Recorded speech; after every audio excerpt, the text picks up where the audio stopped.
After we've identified stakeholders, considered their traits and characteristics, and attempted to group and classify them in usable ways, using job analysis and persona analysis, it's time to compile the results of our work thus far. Oftentimes, this analysis is conducted alongside the project manager, because they'll be working with a very similar list of stakeholders when project work gets underway.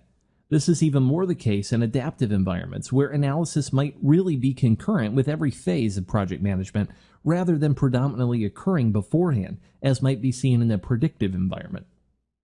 Good stakeholder information is often sensitive stakeholder information, and this is something that we need to be careful and mindful of, especially as we begin to compile these results. Oftentimes, if we want to get information from stakeholders that's truly going to be valuable, we need to be able to supply them with confidentiality to make them feel safe and that they can share their honest opinion in the environment. It may be that stakeholders feel like there is a right answer to a question that they should be attempting to give. And in fact, we don't want that to be the case. We certainly don't want stakeholders to feel like they might be punished for simply providing us with the valuable information we need to truly meet our objectives and make sure that our requirements encompass all potential contingencies.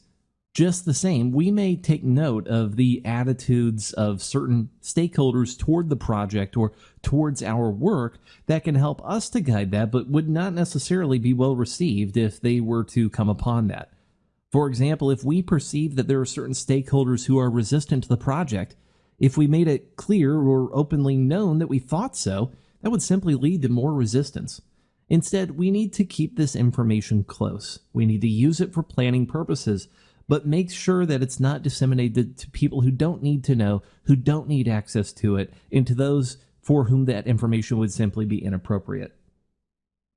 Grouping of stakeholders, as well as a summary of the stakeholder analysis that we conduct, allows for better business analysis as a whole and for better project management.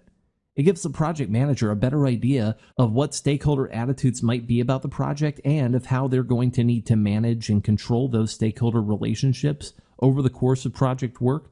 And it helps the business analysis team determine the best methods for elicitation and gathering the necessary information for them to do their work.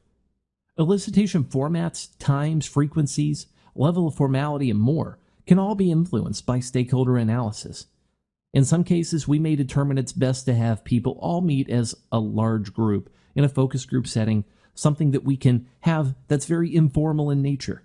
In other cases, we may determine that one-on-one interviews are what we really want to go with because there's some information that's sensitive and that people might hesitate to share if they are in the presence of others.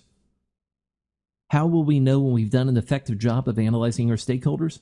Well, effective analysis leads to knowing who to ask what when compiling requirements. If you don't yet feel like you know for certain who you should speak with or what questions you should ask them when you get the chance to, chances are some more analysis is required. You should be ready and excited to move along to the elicitation process at this point, armed with a series of questions that are going to allow you to capture the information you need to conduct effective analysis.